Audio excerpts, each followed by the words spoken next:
বাংলাদেশ খেলাফত মজলিস নাঙ্গলকোট উপজেলা কর্মী সম্মেলন অনুষ্ঠিত। আপনারা দেখছেন সিএসটিভি, আমরা জনতার কথা বলি।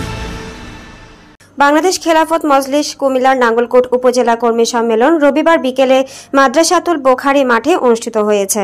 বাংলাদেশ খেলাফত মজলিস নাঙ্গলকোট উপজেলার সভাপতি মাওলানা সোলাইমান মীরের সভাপতিত্বে কর্মী সম্মেলনের প্রধান অতিথির বক্তব্য রাখেন বাংলাদেশ খেলাফত মজলিস কেন্দ্রীয় নায়েবে আমির শাইখুল হাদিস আল্লামা আফজালুর রহমান। বাংলাদেশ খেলাফত মজলিস নাঙ্গলকোট উপজেলা সহ সেক্রেটারি মুফতি বাসিরের সঞ্চালনায় কর্মী সম্মেলনে বিশেষ অতিথির বক্তব্য রাখেন বাংলাদেশ খেলাফত মজলিস কুমিল্লা জেলা সভাপতি হাফেজ মাওলানা অলিউল্লাহ, কেন্দ্রীয় সূরা সদস্য মাওলানা কাজী মুনাওয়ার হোসেন, কুমিল্লা জেলা সহ সাধারণ সম্পাদক মাওলানা মোজামেল হোসাইন, ফেনী জেলা সেক্রেটারি মাওলানা কারি আবু বকর সিদ্দিক, কুমিল্লা মহানগর সাংগঠনিক সম্পাদক হাফেজ মাওলানা মামুনুর রশিদ, শিহর মাদ্রাসা মুহতামিম মাওলানা নুরুল আমিন, ফতেপুর মাদ্রাসা মুহতামিম মনিরুল ইসলাম, কুমিল্লা মহানগর সহ সাংগঠনিক সম্পাদক মাওলানা অলিউল্লাহ, হাফানিয়া আলী মাদ্রাসা অধ্যক্ষ মাওলানা নেসার উদ্দিন বা মাদ্রাসা মুহতামিম মাওলানা মুসলে উদ্দিন মোবারক, বাংলাদেশ খেলাফত মজলিস নাঙ্গলকোট উপজেলা সহ সভাপতি ও মাদ্রাসাতুল বোখারি মুহতামিম হাফেজ মাওলানা আব্দুল কাদির জসিম, উপজেলা সাংগঠনিক সম্পাদক মুফতি আব্দুল কাদির, সহ সাংগঠনিক সম্পাদক জহিরুল ইসলাম প্রমুখ। আমরা বাড়তে যাই, ইনশাআল্লাহ রাস্তা খোলা লাগিয়েছে তো সবাই নারায়ে তাকবীর। আল্লাহ তোমাকে তৌফিক দান করুন। আমিন। সকল ওলামা-কেরাম সকলে আমরা ঐক্যবদ্ধ এক প্ল্যাটফর্ম গঠন করে একটা তাকবীর বলি। কয়টা? একটা। বাস। কোন তন্ত্র মন্ত্র কালমার্স লেনিন ডারউইনের কোন তন্ত্র মন্ত্র থাকবে না, তবে শর্তমূলক কিছু রক্ত থাকবে। প্রথম কাতারে থাকবো, আমার রক্তের বিনিময়ে দ্বিতীয় কাতারের লোক প্রথম কাতারে আসবে, দ্বিতীয় কাতারের রক্তের বিনিময়ে তৃতীয় কাতারের লোক প্রথম কাতারে আসবে।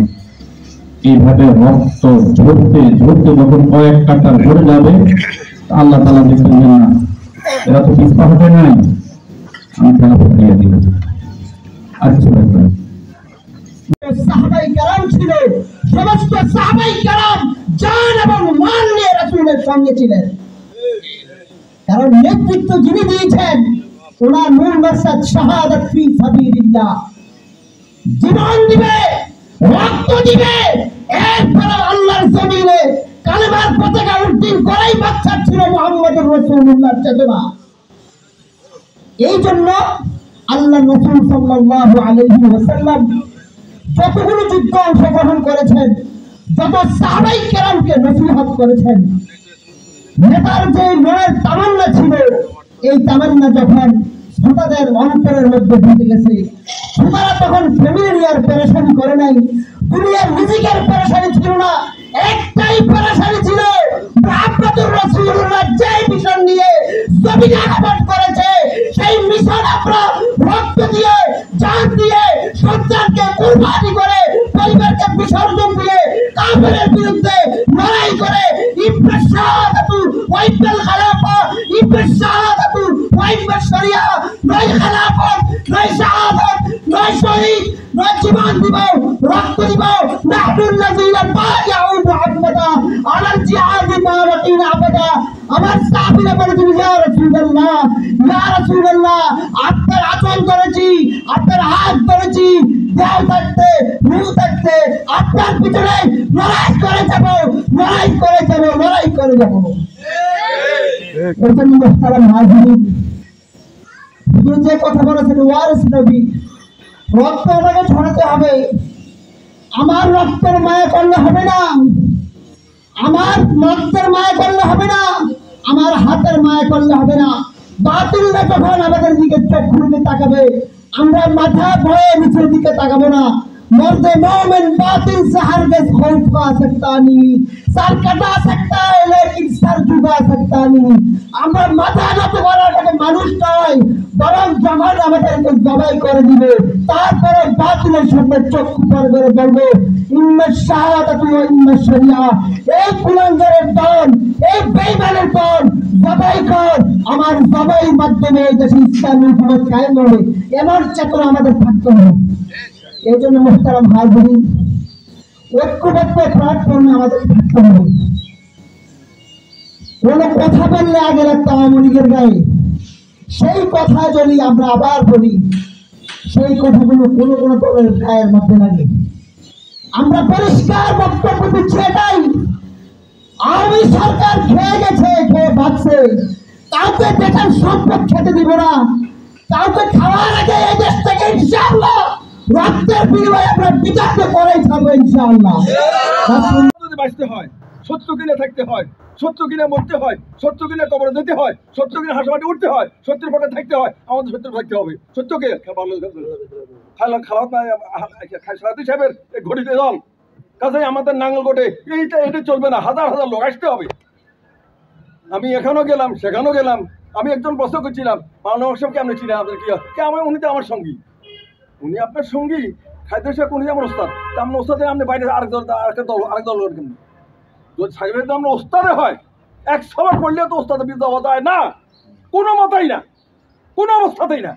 নিমক খারাপ হবে যে ব্যক্তি ওস্তাদের সহ ওস্তাদকে অন্য পথে হাঁটে, নিমক খারাপ কিছু হয় না, 100 বার করছি, তাহলে আপনি কি করে গেলেন আত্মাতে? দেখুন একজন 100 ইংরেজি দিকে তো 100 আর যাই হোক, আমার আজকে ভালো দোষ হইল, বহুত কষ্ট করি বাংলা চলেন অসুখ হাফিজুল ইসলাম সাহেব সহ কয়েকজন বহুত কষ্ট করে আজকের মধ্যে আমাদের এইটার সঙ্গে তো আরো অনেক ছেলে চলে গেছে, খাইছেন চলে গেছে, খাওয়া দাওয়া তো না আজকে বড় দাওয়াত, আর আমরা দিলে খারাপ তালে ওলামা কেন আসে, ও হুজুর হয়েছি তো দাওয়াত দিলে খাওয়া আসা ভাই, বুঝলেন না? না, আমরা খারাপ চিন্তা করবো না, সত্য চিন্তা করবো। হক যদি ডুবে যায় অস্ত্রটা কিছুই থাকবে না। কাজেই এখন সময় আসছে সত্যকে তুলি ধরার, আমরা সত্যের পক্ষে থাকবো যেন অসত্য যেন ঢুকতে না পারে, সত্যের হেফাজত করবো যেন অসত্য ঢুকতে না পারে, শখকে সত্যকে আমরা তুলি ধরবো, সত্যের সঙ্গে আর জড়াই ধরবো যেন মানে বেদি হইতে না পারে, মানে বিমুখ হইতে না পারে। ইমানদার মোমেন যার মামলাত সহি, যার মহাশরত সহি, যার লেনদেন কাজ কারবার চরিত্র যার বিশুদ্ধ, সে হলো বাংলাদেশ খেলাফত মজলিসের একজন কর্মী। আমরা আমাদেরকে এইভাবে ঘুরে উঠিতে হবে। একজন কর্মীর প্রধান দায়িত্ব হইল আরো কর্মী তৈরি করা। আমাদের জীবনের টার্গেট থাকতে হবে, আমি প্রতি সপ্তাহে একজন করে কর্মী বানাবো, ওরকম দিনদার পরহেজগার মুত্তাকি। বাংলাদেশ খেলাফত মজলিসের সংখ্যা যত ছোটই থাকুক, ওই ধরনের মোমেন মুত্তাকি পরহেজগার কর্মী যদি প্রতিষ্ঠিত করতে পারি, তাহলে বাংলাদেশের 50 ভাগের 1 ভাগ জনশক্তি আমাদের হাতে আসলে এই দেশের হুকুমত আমাদের হাতে চলে আসবে। বাংলাদেশ খেলাফত মজলিস জিন্দাবাদ, বাংলাদেশ খেলাফত মজলিস জিন্দাবাদ, জিন্দাবাদ। নয়তো খেলাফত, নয়তো শাহাদাত। আমাদের রাহবার এই জাতির মিল্লাত শেখুল হাদিস আল্লামা আজিজুল হক মরহুম রহমতুল্লাহি আলাইহি বলছেন, আমি এই কথা বলি না যে এই ছোট্ট একটা দল এই দেশে আগামী দিনে ক্ষমতায় চলে যাবে, ইসলামী হুকুমত কায়েম করে ফেলবে, এই কথা আমি বলি না।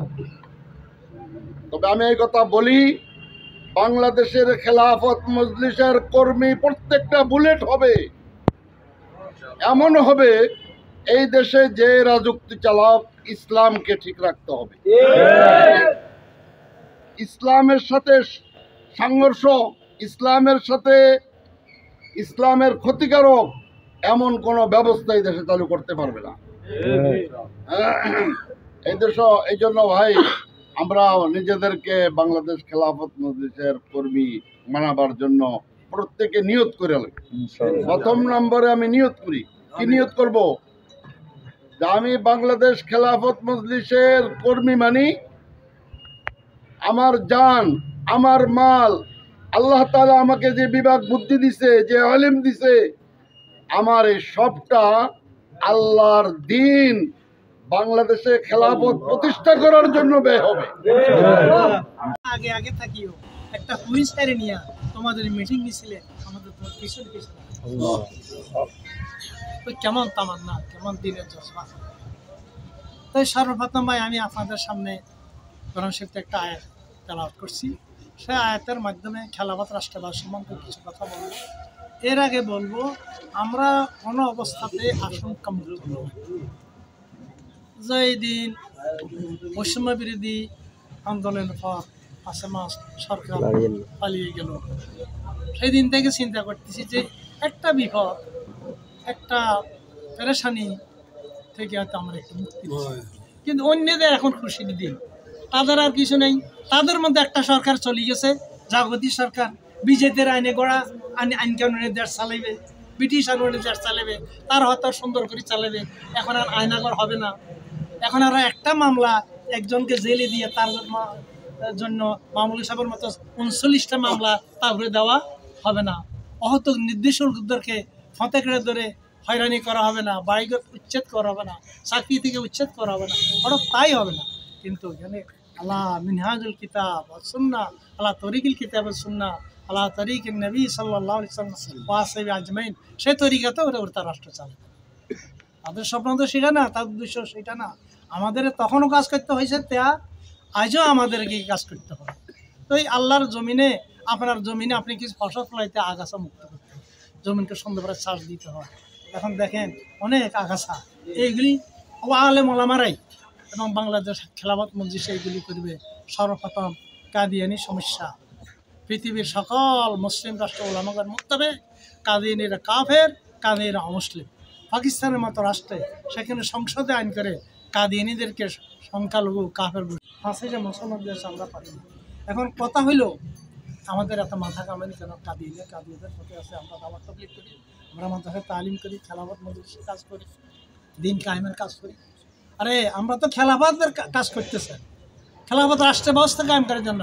হযরত রাসূল আকরাম সাল্লাল্লাহু আলাইহি ওয়াসাল্লামের ওফাতের পরে সিদ্দিক আকবর রাদিয়াল্লাহু তাআলা আনহু খলিফা হলেন।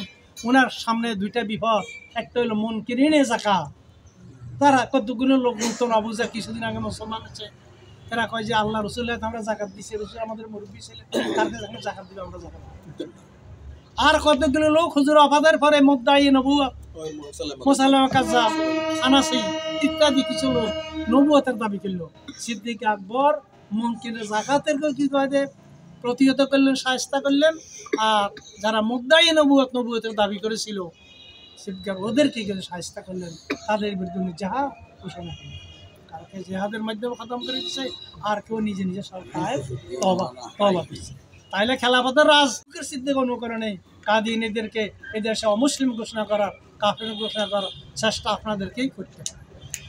এখানে একটা ফাঁক করছে, আমরা ইসলাম তো বহু আছি না, কওমি পুরানা জওলামা হক্কানি পীর মাশাইখ জওলামা কেরামত আল্লাহ আল্লাহদের জমা, এরা কাদিয়ানী বলতে যাদের খড়গহস্ত, আমাদের সারা ইসলামিক দল আছে, তারা এতদের খড়গহস্ত নয়, তাদের এত ব্যথা নেই। ওলা না হক্কানি যে ব্যথা হাঁটাজুর বলছে, ওনার মৃত্যু কয়েক বছর আগে কয় তোরা আমার কথা শুনিস, আমার পিছনে থাকিস, আমি যদি কয়েক বছর আপাতত থাকে হজমাল আশরাফ আলী সাহেব হাঁটাজি হজ বলছেন আমি কাদিয়ানির ব্যবস্থা রেজিস্ট্রেশন করে দেবো, তাদেরকে আমি দফন করে দেবো।